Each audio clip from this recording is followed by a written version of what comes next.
Bonjour à tous, bienvenue dans ce nouveau Maurienne Zap, le premier de l'année 2026.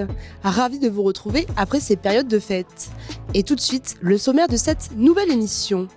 On débute cette émission à La Toussuire, où Denis Brognard est venu dédicacer son livre « Mes photos du bout du monde ». À La Toussuire, la montagne rassemble bien plus que des skieurs. Aujourd'hui, c'est un autre voyage qui s'invite au cœur de la station. Denis Brognard est venu à la rencontre des vacanciers pour une séquence de dédicaces de son livre « Mes photos du bout du monde ». Un moment simple, fait d'échanges, de sourires et de rêves d'ailleurs. On voit c'est pour la Ch'ti Family d'Apri. Oui, on est du Nord. Je vous emmène en voyage avec moi, Denis Brognard. Denis Brognard, voilà. Un grand merci à ce monsieur d'une gentillesse extraordinaire. Denis Brognard. C'est une passion. Je suis très souvent très entouré sur les tournages, sur même mes vacances familiales, puisque j'ai pas mal d'enfants. La photo, c'est ce qui me permet de me retrouver souvent seul et de partir à la rencontre des gens. Et même si ça peut paraître difficile de l'entendre, mais je suis plutôt quelqu'un de pudique et quelqu'un de parfois même un peu timide. Et l'appareil photo, ça permet de casser un peu la barrière. Et que ce soit au Cambodge, au Vietnam, au Fidji ou encore en Haïti, dès que j'ai mon appareil photo, je vais à la rencontre des gens et je trouve que ça renforce la rencontre et ça renforce l'échange. Et à l'arrivée, j'ai essayé parmi plusieurs dizaines de milliers de photos de choisir les 300 qui me paraissaient les plus authentiques et celles qui correspondaient vraiment au voyage qui m'avait transporté depuis près de 20 ans. Voilà, c'est devenu un très bon ami. Il se prête à ça. Il va faire presque 4 heures de dédicace sur ce livre, des photos. Je trouve que c'est quelqu'un d'incroyable, de très sobre, de très juste. C'est un peu le parrain, c'est le parrain du chamois. Tu me regardes un peu ? Oui. Je suis juste une petite amatrice de photos. Voilà. J'aime faire les photos. Mais bon, il faudrait que je prenne des cours un petit peu parce que j'ai pas le niveau de Denis encore. À La Toussuire, entre neige et rencontre, Denis Brognard a offert bien plus qu'une dédicace, un moment d'évasion partagé simplement en Maurienne, au cœur de la montagne. Merci à vous. En route pour la station de Valloire, où s'est tenue l'unique étape technique de la Coupe du Monde. L'occasion pour Jean-Baptiste Grange de rencontrer les étoiles de demain.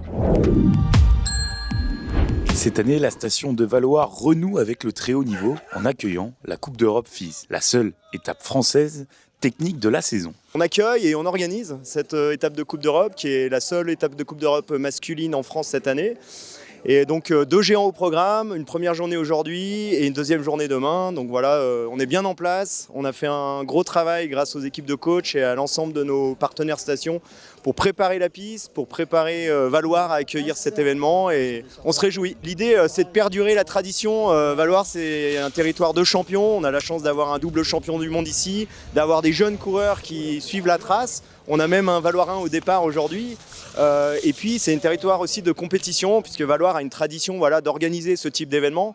Et donc, on est heureux de reprendre le flambeau et de continuer à travailler pour accueillir les meilleurs skieurs du monde. À l'occasion, le vainqueur de la Coupe du Monde de slalom et le double champion du monde de slalom, Jean-Baptiste Grange, était présent sur sa terre natale. On a tous les meilleurs jeunes de chaque nation. On a peut-être les futurs grands champions de demain, donc c'est toujours intéressant, et notamment pour un passionné comme moi, de pouvoir aller les voir skier et voir un petit peu s'il y a des noms qui ressortent.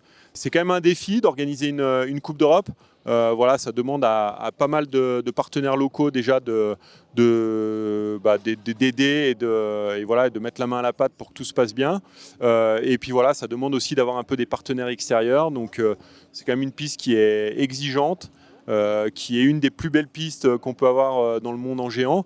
Donc j'espère qu'ils vont se faire plaisir. Je pense que ça va être quand même un bon petit défi, mais on leur souhaite tout de bon. La vallée de la Maurienne, un territoire qui forme les champions de demain avec des sportifs qui brillent chaque année dans les compétitions nationales et internationales. quand on est dans ce circuit de la Coupe d'Europe, on a nos espoirs, on a de la jeunesse, on a des futures médailles qui se préparent et de pouvoir accompagner cette dynamique, c'est évidemment majeur. C'est pour notre collectivité régionale une grande fierté, parce que c'est là où nous avons notre fabrique des champions et nous sommes là toutes et tous engagés pour préparer les grandes échéances, mais aussi toutes celles qui vont arriver de manière intermédiaire. Donc une grande fierté au quotidien, l'été, l'hiver naturellement et les ailes de saison.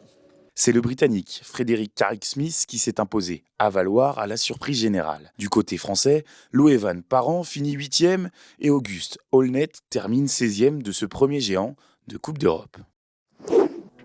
Votre ZAP touche à sa fin. Merci de votre fidélité. On se retrouve bien sûr la semaine prochaine et continuez à regarder nos reportages sur les réseaux sociaux et sur les box.